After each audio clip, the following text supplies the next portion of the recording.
मित्रांनो, तुमचं पुन्हा एकदा GB स्टोरी टेलर या यूट्यूब चॅनलवर स्वागत आहे. आजच्या आपल्या गोष्टीचं नाव आहे मंगळसूत्र. लेखक निखिल सूर्यवंशी. पण गोष्ट सुरू करण्याआधी जर कोणी या चॅनलवर पहिल्यांदाच आलेले असाल तर त्यांनी ह्या चॅनलला सबस्क्राईब करायला विसरू नका. चला तर मग अजिबात वेळ न घालवता गोष्टीला सुरुवात करूया.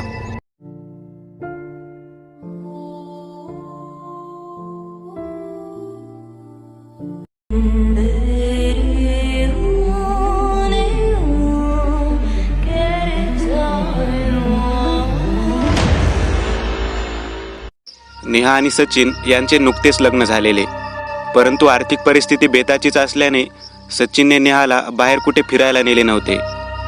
परंतु नेहा मात्र बाहेर जाण्याचा हट्ट करत होती. एक दिवस संध्याकाळी सचिन आणि त्याचा मित्र योगेश बोलत बसले होते. सचिन म्हणाला, नेहा बाहेर जायचा हट्ट करते रे, पण काय करावं तेच कळेना. यावर विचार करून योगेश म्हणाला, अरे रत्नागिरीजवळ माझे एक फार्म हाऊस आहे, तुला माहीतच आहे ना.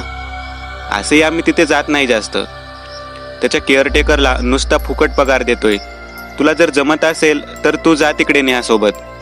जास्त पैसेही जाणार नाहीत. वाटलं तर जाताना माझी गाडी घेऊन जा. सचिन म्हणाला, अरे हे तर माझ्या लक्षातच आले नव्हते. छान कल्पना आहे. 2 दिवसात सचिन आणि नेहाने सर्व तयारी केली. योगेशने देखील त्याच्या माणसाला कळवले होते. त्यानंतर सकाळी नेहा आणि सचिन पुण्याहून रत्नागिरीच्या दिशेने निघाले. संध्याकाळच्या आसपास ते रत्नागिरीला पोहोचले. योगेशने फार्म हाऊसचे लोकेशन आणि त्या केअरटेकरचा नंबर दिला असल्याने त्यांना ते फार्म हाऊस सहज सापडले. कोकणातील सध्याच्या टिपिकल बांधकाम पद्धतीमधील ते फार्म हाऊस होते. बाहेरून थोड्या कमी उंचीचेच भिंतीचे कुंपण, त्यावर लोखंडी बार आणि त्याला गुंडाळलेले ते जाळीचे कापड. मग समोर थोडी हिरवळ आणि झाडे आणि मागे प्रशस्त फार्म हाऊस. गाडी लावून ते दोघे दाराजवळ गेले आणि मग सचिनने त्या केअरटेकरला फोन केला. काही वेळातच तो तेथे आला. तो आल्या आल्या सचिनने त्याला त्याचे नाव विचारले. तो म्हणाला, चेतन. चेतनने त्या फार्म हाऊसचे दार उघडले आणि ते तिघे आत आले. आत आल्यावर हॉल होता.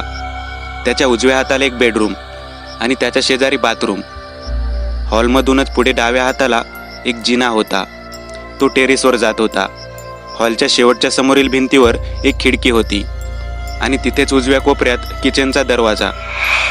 किचनमध्ये गेल्यावर 2 खोल्यांची दारे होती आणि अजून एक दार होते. ते बंगल्याच्या मागील बाजूस जात होते. मागील बाजूस देखील काही मोकळी जागा होती. त्याचसोबत तिथे बसायला जागा केली होती आणि मागे फाटक देखील होते. सचिनला तो बंगला खूपच आवडला. नेहा देखील तो बंगला पाहिल्यापासून खुश वाटत होती. सोबत आणलेले सामान तिने व्यवस्थित कपाटात लावले, कारण ते जवळपास 4 दिवस राहणार होते. संध्याकाळ होत आलेली. चेतनने त्यांना चहा दिला. बंगल्याच्या टेरेसवर ते दोघे बसले होते. आजूबाजूला इतर बंगले देखील होते, पण काही अंतरावर होते. बाजूला गर्द झाडी होती. नेहा म्हणाली, इथे किती मस्त वाटत आहे रे, असं वाटतं इथेच राहावं. सचिन हसत म्हणाला, मग इकडे सेटल व्हायचा विचार करतेस की काय? हळूहळू सूर्य अस्ताला गेला. अंधाराचे साम्राज्य पसरू लागले. तसे ते खाली हॉलमध्ये येऊन बसले. चेतन जेवण बनवत होता. काही वेळातच चेतन बाहेर आला आणि म्हणाला, जेवण तयार आहे साहेब, तुम्ही जेवून घ्या आणि भांडी तशीच ठेवून द्या. मी उद्या सकाळी येईन तेव्हा घासेल. यावर सचिन म्हणाला, अरे म्हणजे तू इथे नाही थांबत का रात्री? चेतन म्हणाला, नाही साहेब, घरी बायको आई असते ना, मग रात्री तिकडेच जात असतो मी. काही वेळातच चेतन घरी निघून गेला. त्या बंगल्यात उरले फक्त नेहा, सचिन आणि त्यांना हवा असलेला एकांत. सचिन नेहाच्या जवळ सरकू लागला. अचानक नेहा उठली. हसत म्हणाली, ते सगळं नंतर, आता जेवून घेऊयात, भूक लागली आहे. त्याचा धक्का नेहाला लागला. खाली पडता पडता ती वाचली. ती घाबरून म्हणाली, अरे काय झाले तुला, लक्ष कुठे आहे? मग ते दोघे किचनमध्ये गेले. जेवण करून पुन्हा हॉलमध्ये येऊन बसले. रात्रीचे 9:30 वाजले होते. थोडा वेळ गप्पा मारल्यावर सचिनने नेहाला बेडरूममध्ये जायचा इशारा केला आणि तो फ्रेश व्हायला बाथरूममध्ये गेला. काही वेळाने तो बाहेर आला. हॉलमध्ये कोणीच नव्हते. त्याला अंदाज आलाच की नेहा बेडरूममध्ये असेल. तो बेडरूममध्ये गेला. अर्धवट उजेडात त्याला पलंगावर कोणीतरी बसलेले दिसले. त्याला वाटलं नेहा असेल, म्हणून त्याने शेजारी असलेले ट्यूबचे बटन दाबले. त्याला धक्काच बसला, कारण समोर कोणीतरी स्त्री नववधूच्या वेशात त्याच्याकडे पाठ करून बसलेली. तिने डोक्यावर पदर घेतला होता. सचिनने काही क्षण विचार केला.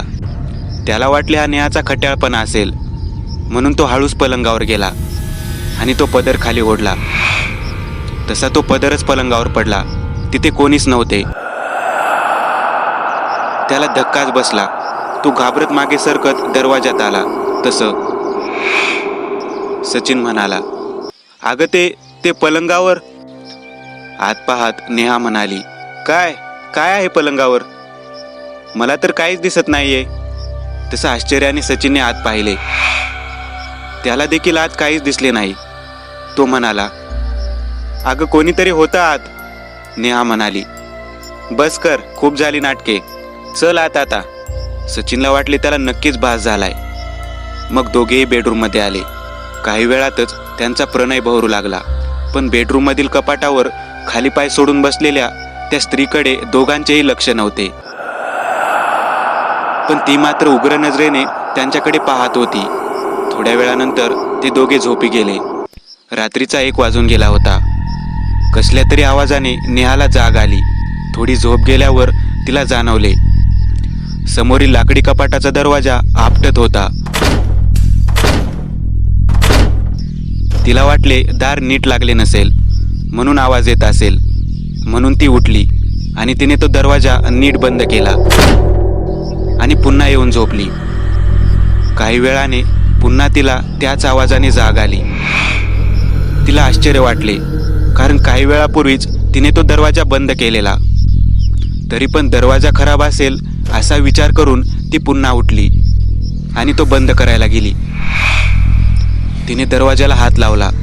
तोच त्यातून हिरव्या बांगड्या खाली पडल्या आणि फुटल्या आणि त्यातून रक्त निघू लागले.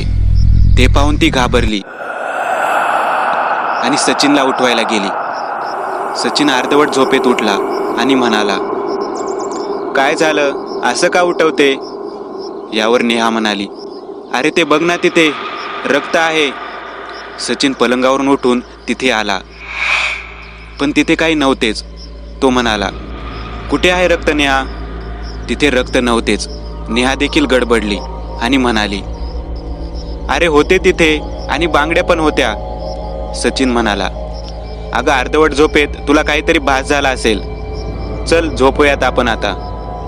काही वेळातच त्यांना पुन्हा झोप लागली. पुन्हा त्याच आवाजाने नेहाला जाग आली. पण यावेळी मात्र ती घाबरली, कारण यावेळी कपाटातून आवाज येत होता, काहीतरी मारत असल्याचा. नेहा घाबरत कपाटाजवळ गेली. कपाटात आवाज येत होता, म्हणून तिने कपाटाचे एक दार हळूच उघडले. समोर कपडे होते. ते सरकवायला तिने हात पुढे केला. तोच कपाटातून एक हिरवा चुडा भरलेला पांढरवट हात बाहेर आला आणि त्याने नेहाचा हात पकडला. नेहाला प्रचंड धक्का बसला. तिच्या तोंडातून शब्द फुटत नव्हता. अचानक ते कपाट हलू लागले. नेहा घाबरून किंचाळली. तसं अचानक ती मोकळी झाली. तिच्या आवाजाने सचिनला जाग आली. त्याने पाहिलं तर नेहा कपाटाजवळ होती. तो तिच्याजवळ गेला. ती अजून बेदरलेली वाटत होती. काहीच बोलत नव्हती. सचिन म्हणाला, काय झालं नेहा आता? नेहा म्हणाली, अरे हात आला बाहेर कपाटातून आणि त्याने माझ्या हाताला पकडले. सचिन म्हणाला, काही पण काय बोलते नेहा, असं कसं शक्य आहे? तुला स्वप्न पडलं असेल. नेहा म्हणाली, नाही सचिन, ते स्वप्न नव्हते. सचिन म्हणाला, स्वप्न नव्हते ना, मग कुठे आहे हात तो? नेहा काहीच बोलली नाही. तिची अवस्था विचित्र झालेली. आपल्याला जे दिसले ते सत्य आहे की सचिन म्हणतोय तसे आपण स्वप्न पाहत होतो, याच विचारात ती अडकली होती. ती पलंगावर येऊन झोपली. तिला झोप तर लागतच नव्हती. शांत पडली होती ती. अचानक तिला पुन्हा आवाज येऊ लागला. पण यावेळी तिने ठरवले, काय आहे ते पाहायचेच. असे म्हणून तिने पलंगावरून खाली पाय सोडले. तिच्या पायाला पाणी लागले. तिने दचकून पाय वर घेतले. खाली सगळीकडे पाणीच पाणी होते.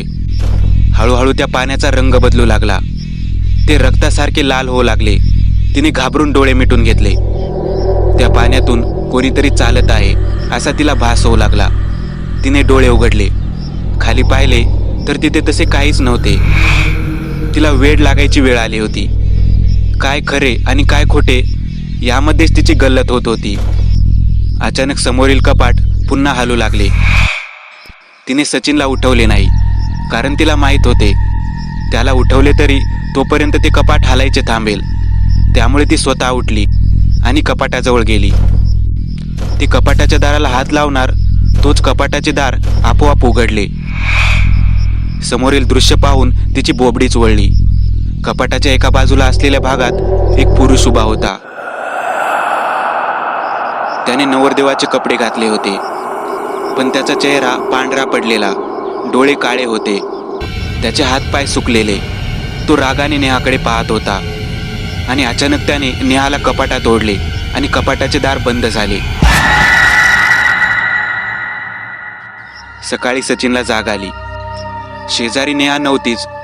त्याला वाटली नेहा बाहेर असेल, म्हणून त्याने पूर्ण बंगल्यात नेहाला शोधले, पण नेहा कुठेच सापडली नाही. काही वेळाने चेतन देखील आला. ते दोघे मिळून नेहाला शोधू लागले, पण नेहा काही मिळाली नाही. अचानक सचिनच्या डोक्यात काहीतरी आले. तो बेडरूम मधल्या कपाटाजवळ गेला आणि त्याने कपाट उघडले. कपाटात नेहा होती, बेशुद्ध अवस्थेत खाली बसलेली. चेतनला धक्काच बसला. त्या दोघांनी नेहाला बाहेर काढले आणि पलंगावर झोपवले. काही केल्या नेहा शुद्धीवर येत नव्हती. सचिनने चेतनला विचारले, इथे जवळपास कोणी डॉक्टर आहे का? चेतन म्हणाला, हो साहेब, आहेत एक डॉक्टर. तुम्ही थांबा इथेच, मी त्यांना घेऊन येतो. सचिन तसाच नेहाजवळ बसून राहिला. किती वेळ गेला याचे त्याला भानच नव्हते. तेवढ्या चेतन डॉक्टरांना घेऊन आत आला. डॉक्टरांनी नेहाला तपासले. नेहाला काय झाले असेल याचे त्यांना देखील योग्य निदान होत नव्हते. तरी देखील थकवा आणि दूरचा प्रवास यामुळे असे काहीतरी झाले असा निष्कर्ष त्यांनी काढला आणि त्यानुसार नेहाला इंजेक्शन दिले. ते म्हणाले, आता तरी मी हिला इंजेक्शन दिले आहे. कदाचित अजून बराच वेळ ही झोपून राहील, पण जर का उद्यापर्यंत हिला शुद्ध आली नाही तर मात्र आपल्याला तिला दवाखान्यात न्यावे लागेल. डॉक्टर निघून गेल्यानंतर चेतनने दुपारचे जेवण बनवले. नेहा झोपलेली होती. सचिनच्या डोक्यात असंख्य प्रश्न होते. ती कपाटात कशी गेली हा विचार त्याला स्वस्थ बसू देत नव्हता. पण नेहा शुद्धीवर येईपर्यंत काही उत्तरे देखील मिळणार नव्हती. त्यामुळे नेहा शुद्धीवर यायची तो वाट पाहू लागला. जेवण बनून तयार झालेले. अचानक नेहा खोलीतून बाहेर आली. यंत्रवत चालत स्वयंपाकघराकडे गेली. चेतनने बनवलेलं जेवण तिनं आदर्शासारखं खाल्लेलं. ती ज्या प्रकारे खात होती तिला रोखण्याचे धाडस त्या दोघांनाही झाले नाही. ती जेवली आणि पुन्हा बेडरूममध्ये जाऊन झोपली. चेतन तर आवासून उभा होता. सचिनला तर काय बोलावे हेच कळत नव्हते. तरी देखील हिम्मत करून चेतन म्हणाला, साहेब, हे काहीतरी वेगळंच प्रकरण दिसतंय. सचिन म्हणाला, वेगळं म्हणजे नक्की काय म्हणायचं आहे तुला? चेतन म्हणाला, बाईसाहेबांना बाहेरची काही बाधा झाली आहे असे वाटत आहे. सचिन म्हणाला, काही पण नको बोलूस, माझा असल्या गोष्टींवर विश्वास नाही. काल पण नेहा असेच काहीतरी बडबडत होती, काहीतरी आवाज येतो वगैरे. चेतन म्हणाला, मी या बंगल्यात किती वर्ष राहतोय, इथे तसा काहीच त्रास होत नाही कोणाला. सचिन म्हणाला, अरे सगळ्या भाकड कथा असतात या. तिला प्रवासाने थकवा आला असेल म्हणून असे करत असेल. सचिन असं बोलत होता खरं, पण त्याला अजून त्याच्या प्रश्नाचे उत्तर मिळत नव्हते. संध्याकाळ होत आली. सचिन एकटाच बसला होता. बाहेर वातावरण खूप मस्त होते, पण त्या बंगल्यात एक मळब दाटून आलेले. आत पडणारा ट्यूबचा प्रकाश देखील अंधुक वाटत होता. रात्रीचे जेवण तयार करून चेतन घरी गेला. सचिनने कसे बसे थोडे खाल्ले आणि तो हॉलमध्ये बसला. काही वेळ टीव्ही पाहिल्यावर तो झोपायला आत गेला. नेहा शेजारी पडला. त्याला काळजीने झोप लागत नव्हती. हिवाळ्याचे दिवस असल्याने हवेमध्ये बराच गारठा होता. त्याने नेहाच्या अंगावर नीट रजाई टाकली आणि तो देखील अंगावर घेऊन डोळे मिटून पडून राहिला. रात्री 11च्या दरम्यान त्याला नेहाची हालचाल जाणवली, म्हणून त्याने डोळे उघडले. शेजारील दृश्य पाहून त्याची होती नव्हती ती झोप उडाली. नेहा पलंगावर उठून बसली होती. तिचे पाय तसेच पसरलेले होते आणि तिची रजई तशीच डोक्यावर होती. सचिन घाबरून उठून बसला. त्याने नेहाच्या खांद्यावर हात ठेवला. तशी तिच्या चेहऱ्यावर असणारी रजई खाली पडली. तिने मान सचिनकडे वळवली. तिचा चेहरा पांढरा पडलेला, डोळे लाल भडक झालेले. ती रागात म्हणाली, माझ्या अंगाला हात लावायची तुझी हिंमतच कशी झाली? सचिनला धक्काच बसला, कारण बोलत जरी नेहा असली तरी आवाज मात्र नेहाचा नव्हता. असे वाटत होते की नेहाच्या तोंडून अजून कोणी बोलत आहे. अजून एका गोष्टीकडे सचिनचे प्रकर्षाने लक्ष गेले. नेहाच्या गळ्यात असलेले मंगळसूत्र तिच्या गळ्यात नेहमीचे मंगळसूत्र नव्हते. सचिन तिच्या मंगळसूत्राला हात लावणार इतक्यात नेहाने सचिनला जोरदार धक्का दिला. सचिन खाली पडला. इतक्यात एक पुरुषी आवाजात नेहा बोलली, माझ्या बायकोच्या मंगळसूत्राला हात लावायचा नाही. सचिनला एकावर एक धक्के बसत होते. त्याला जाणीव झाली की हे काहीतरी वेगळेच आहे, पण आता उशीर झालेला. नेहा अचानक पलंगावर कोसळली. सचिन तिच्या जवळ गेला, पण ती बेशुद्धच होती. इतक्यात सचिन तिच्या गळ्यातील ते मंगळसूत्र काढायला लागला. तो ते काढणार इतक्यात ते खेडीस हास्य त्याच्या कानाजवळ त्याला ऐकू आले आणि एक आवाज आला, लावलास हात तू पण? सचिनने जवळ असलेला मोबाईल हातात घेतला. तो चेतनला फोन करणार होता. तोच त्या खोलीत एक स्त्री आणि पुरुषाच्या हसण्याचा आवाज येऊ लागला. अचानक एक किंकाळी त्या बंगल्यात घुमली. कपाटाचे दार आपटू लागले. त्याचा आवाज भयानक वाटत होता. सचिन ते दार बंद करायला गेला तसं त्याला कोणीतरी कपाटात ओढले आणि दार बंद झाले. कितीही ढकलले तरी दार उघडत नव्हते. त्याने हातातील मोबाईलच्या उजेडात आजूबाजूला पाहिले. ते दृश्य पाहून तर त्याचे हृदय बंद पडायचेच बाकी होते. त्याच्या चेहऱ्यासमोरच एक बाईचा चेहरा होता, पूर्ण पांढरा पडलेला. ती बाई रागाने त्याच्याकडे पाहत होती. इतक्यात सचिनने दारावर जोरदार धक्का दिला. ते दार तुटले आणि सचिन खाली पडला. सचिनने कपाटाकडे पाहिले, पण तिथे कोणीच नव्हते. त्याला असे वाटले जे काही आहे ते त्या खोलीमध्येच आहे. म्हणून त्याने नेहाला उचलले आणि तो तिला बाहेर घेऊन आला. हॉलमध्ये तिला सोफ्यावर झोपवले आणि त्याने चेतनला फोन केला. अचानक बंगल्यातील वीज गेली. सर्व दिवे बंद झाले. रात्रीचे 3 वाजले होते. त्यावेळी हॉलमध्ये फक्त त्याच्या मोबाईलचा उजेड होता. त्याला हसण्याचा आवाज ऐकू आला. त्याने त्या दिशेला मोबाईल वळवला तसं तिथून एका स्त्रीची आकृती किचनमध्ये जाताना दिसली. अचानक नेहा उठली. तिने सचिनला धक्का दिला आणि पुरुषी आवाजात हसत हवेत स्वतःभोवती एक गिरकी घेतली आणि ती किचनच्या दिशेने गेली. मोबाईलच्या प्रकाशात जास्त पुढचे सचिनला दिसले नाही. त्यामुळे तो उठला आणि किचनच्या दिशेने गेला. आता सगळीकडे शांतता पसरली होती. तो घाबरत स्वयंपाकघरात गेला. त्याने सगळीकडे पाहिले. तिथे कोणीच नव्हते. मग तो शेजारी असलेल्या एका बेडरूममध्ये गेला. त्याने दार आत ढकलले. समोरील दृश्य हाडे गोठवणारे होते.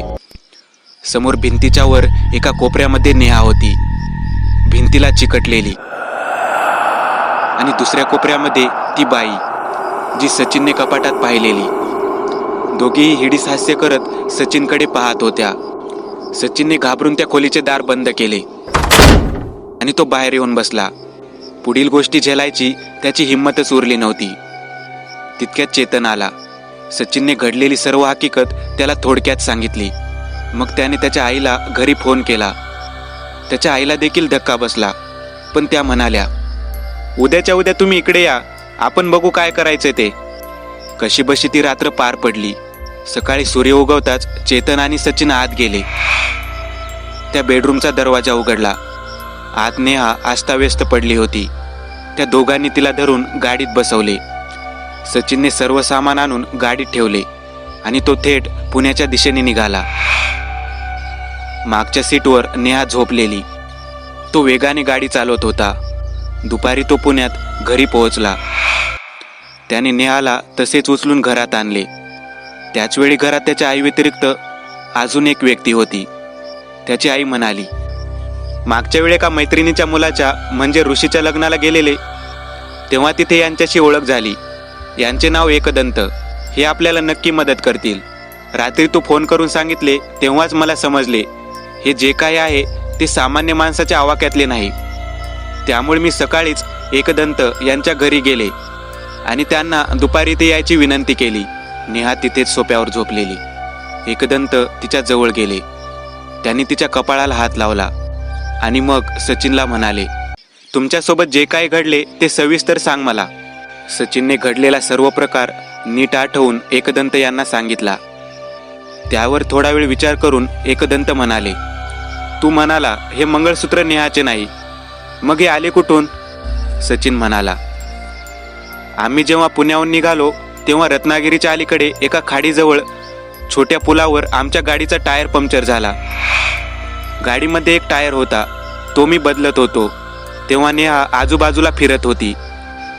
आहोटी असल्याने खारटात पाणी कमी होते. तेव्हा तिथेच गाळात नेहाला हे मंगळसूत्र आणि सोन्याच्या बांगड्या मिळाल्या. नेहाला सोन्याची खूप हौस आहे आणि मी जास्त देऊ शकत नाही तिला, हे माहीत आहे. म्हणून तिने ते मंगळसूत्र आणि बांगड्या उचलल्या आणि सोबत घेऊन आली. मी तिला म्हणालो देखील, कशाला उगाच कोणाचे आपण घ्यायचे, पण ती ऐकलीच नाही. एकदंत म्हणाले, तुम्ही जेव्हा त्या बंगल्यात गेला तेव्हा या बांगड्या आणि मंगळसूत्र कुठे ठेवलेले? सचिन म्हणाला, बहुतेक नेहाने ते आमच्याच सामानात ठेवलेले आणि सामान कपाटात होते. हे बोलताच सचिनच्या डोक्यात प्रकाश पडला आणि तो काही बोलणार इतक्यात एकदंत म्हणाले, हा बरोबर विचार करत आहेस तू. हे जे काही घडले ते या मंगळसूत्रामुळे घडले. हेच मंगळसूत्र आणि बांगड्या कपाटात होत्या, त्यामुळे जे काही घडत होते ते त्या कपाटासोबत घडत होते. पण एक गोष्ट चांगली आहे की ती जी काही वाईट शक्ती आहे ती फक्त रात्रीच त्रास देते. याचा अर्थ असा की ती शक्ती तिच्या मूळच्या ठिकाणापासून लांब आहे, त्यामुळे तिची ताकद फक्त रात्रीच आहे. आणि तुझ्या सांगण्यावरून तरी असं वाटत आहे की ते दोन आत्मे आहेत आणि त्यांचा एकमेकांशी जवळचा संबंध आहे. सचिन म्हणाला, हो बरोबर आहे, पण आता काय करायचे आपण? एकदंत म्हणाले, आता आपण त्या शक्तीच्या मूळ ठिकाणी जायचे, हे दागिने घेऊन, आणि पुढील विधी तिकडेच करायचा. पण त्याआधी तू नेहाला उचलून बेडरूममध्ये ठेव. तिच्या सुरक्षिततेची सोय करून ठेवूयात आपण. नेहा झोपलेली असल्याने पलंगाजवळ एकदंत गेले. त्यांनी त्यांच्या बॅगमधून नेहमीची कारेच्या पाण्याची बाटली बाहेर काढली आणि पलंगाभोवती रिंगण केले आणि म्हणाले, आता ती वाईट शक्ती नेहापर्यंत तरी येऊ शकणार नाही, त्यामुळे आपल्याला आपले काम करायला वेळ मिळेल. काही वेळ एकदंत आणि सचिन त्यांच्या घरी गेले. तिथून एकदंत यांनी अजून काही साहित्य सोबत घेतले, शिवाय केशवलाही सोबत घेतले आणि मग ते त्या खाडीच्या दिशेने निघाले. सचिन गाडी चालवत होता. रात्रीचे 11 वाजून गेलेले. निर्जन रस्ता सुरू झालेला. अचानक सचिनने गाडीचा ब्रेक मारला. एकदंत म्हणाले, काय झाले? सचिन म्हणाला, समोर रस्त्यात पहा ना, ती बाई बसलेली आहे. एकदंत म्हणाले, तू थांबू नकोस, वेगाने जाऊ दे गाडी. सचिनने गाडी वेगाने घेतली. अचानक त्याला दिसत असलेली आकृती गायब झाली. अचानक एकदंत यांना काहीतरी जाणवले. ते ओरडले, थांब सचिन.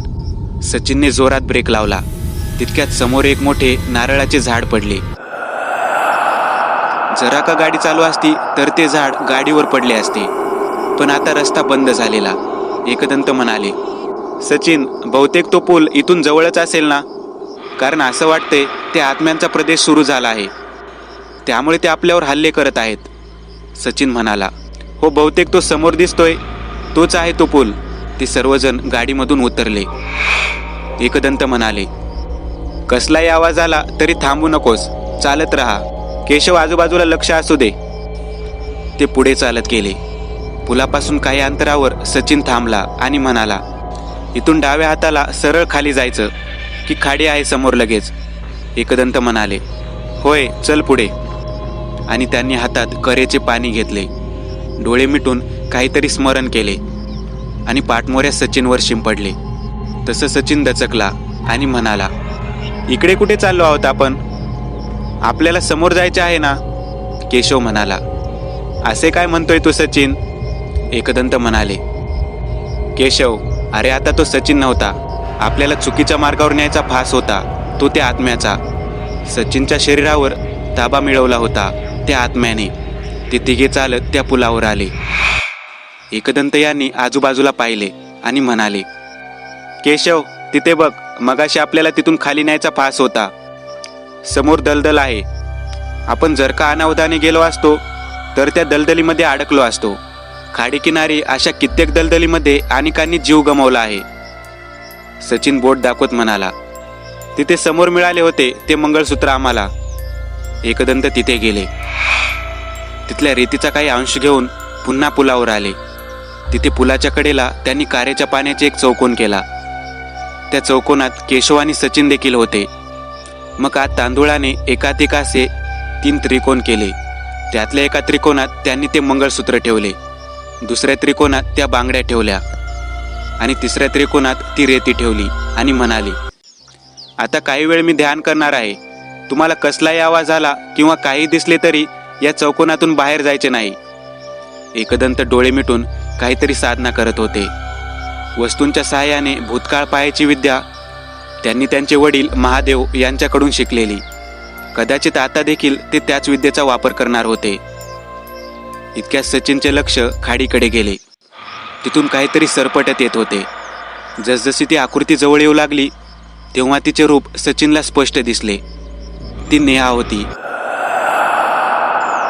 चेहरा रक्ताने माखलेला, अंगावर जागोजागी जखमा झालेल्या. ती ओरडत होती, सचिन मला वाचव रे यांच्यापासून. सचिन त्या चौकोनातून उठून निघालाच होता तोच केशवने त्याचा हात पकडला. सचिन म्हणाला, अहो केशव, माझी नेहा आहे तिथे. केशव म्हणाला, कुठे? मला तर दिसत नाही. हा एक फास आहे सचिन. नेहा तुझ्या घरात सुरक्षित आहे. सचिन पुन्हा खाली बसला. तसं त्याला दिसणारी ती आकृती नाहीशी झाली. अचानक वेगाने वारा वाहू लागला. वातावरण बदलू लागले.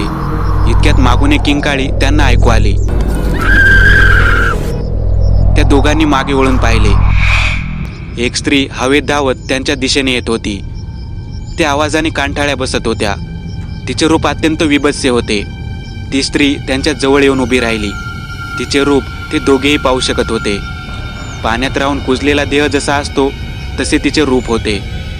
पण केशवची नजर तिच्या पायांकडे गेली. ती त्या चौकोनाबाहेर होती.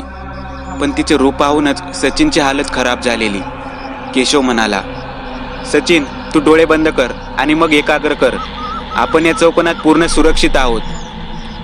केशव आणि सचिन दोघेही डोळे बंद करून बसले. काही वेळात एकदंत यांनी डोळे उघडले आणि म्हणाले, काय झाले आहे ते मला समजले आहे, पण आता ते सांगायची वेळ नाही. केशव, तुझ्याकडे असलेल्या बॅगमध्ये एक कमंडलू आहे, ते दे मला. आपण जे रोहनच्या भावाच्या घरात केलेले तेच इथे करावे लागणार आहे. एकदंत यांनी ते कमंडलू हातात घेतले. नंतर त्यांच्या बॅगेत ज्या विविध प्रकारच्या वस्तू असतात त्यातली त्यांनी एक पुडी बाहेर काढली. कानिपनाथ यांच्या समाधीवरील भस्म होता तो. त्यांनी त्या कमंडलूमध्ये करेचे पाणी ओतले. त्यात तो भस्म टाकला आणि ते दागिने आणि रेती देखील त्यात टाकली आणि ते कमंडलू रिंगणाच्या बाहेर ठेवून त्यांनी काहीतरी मंत्र पुटपुटले. तसे अचानक किंकाळी ऐकू येऊ लागल्या. वातावरण भारले गेले, पण क्षणात ते सर्व नाहीसे देखील झाले. एकदंत यांनी त्या कमंडलूवर झाकण लावले.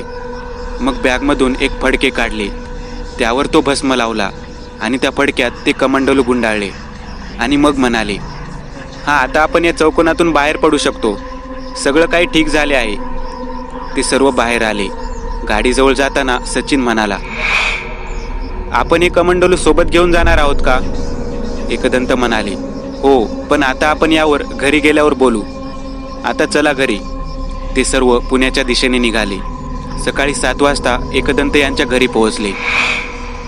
एकदंत म्हणाले, दुपारी मी घरी येईन तुमच्या, तेव्हा आपण बोलूयात. सचिन घरी आला. नेहा शुद्धीत आलेली होती. तिला कणकण वाटत होती, पण आधीपेक्षा तरी बरीच होती. सचिन थोडा वेळ झोप घेऊन फ्रेश झाला.